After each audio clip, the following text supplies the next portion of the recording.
ഇന്ന് ആധുനിക ജീവിതത്തിൽ ലൈംഗിക പ്രശ്നങ്ങൾ കൂടി വരുന്നു, അല്ലെങ്കിൽ ലൈംഗിക വികൃതങ്ങൾ കൂടി വരുന്നു എന്നുള്ളതിന് എന്തെങ്കിലും ശാസ്ത്രീയ വശമുണ്ടോ എന്നുള്ളൊരു ചോദ്യം. നമ്മുടെ ബ്രെയിന് പല സെൻറ്ററുകളുണ്ട്. ഇപ്പോൾ നമ്മളിപ്പോൾ ഒരു മൊബൈൽ എടുക്കുന്നു, മൊബൈലിൽ നമ്മൾ ഉദ്ദേശിക്കാത്ത സമയത്ത് ഫോൺ മൂവികളൊക്കെ കയറി വരുന്ന ഒരു പിക്ചർ നമ്മൾ കാണാറുണ്ട്.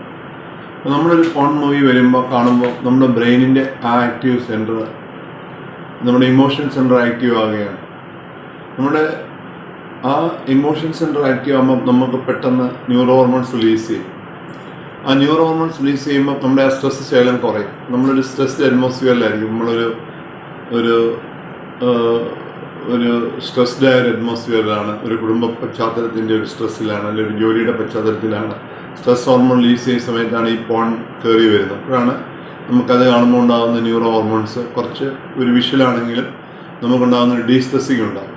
അത് നമ്മളിൽ ഒരു ആശ്വാസം തരും. ക്രമേണ നമ്മുടെ മൈൻഡ് ആ രീതിയിലോട്ട് ട്രാക്ക് ചെയ്തു പോകാനിടയുണ്ട്. അത് നമ്മൾ ശ്രദ്ധിക്കണം.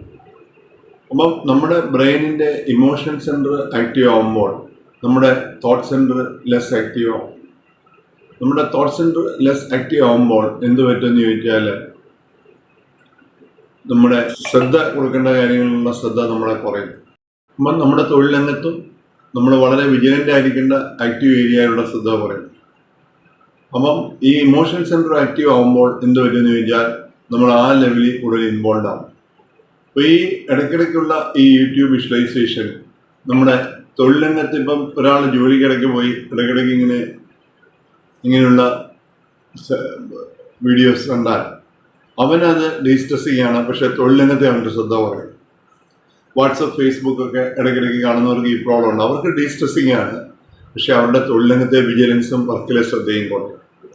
അതുകൊണ്ടാണ് നമ്മൾ വർക്കിൻ്റെ ടൈമിൽ മൊബൈൽ യൂസ് ചെയ്യുന്നത് ചില കമ്പനികൾ നിരോധിക്കുന്നത്.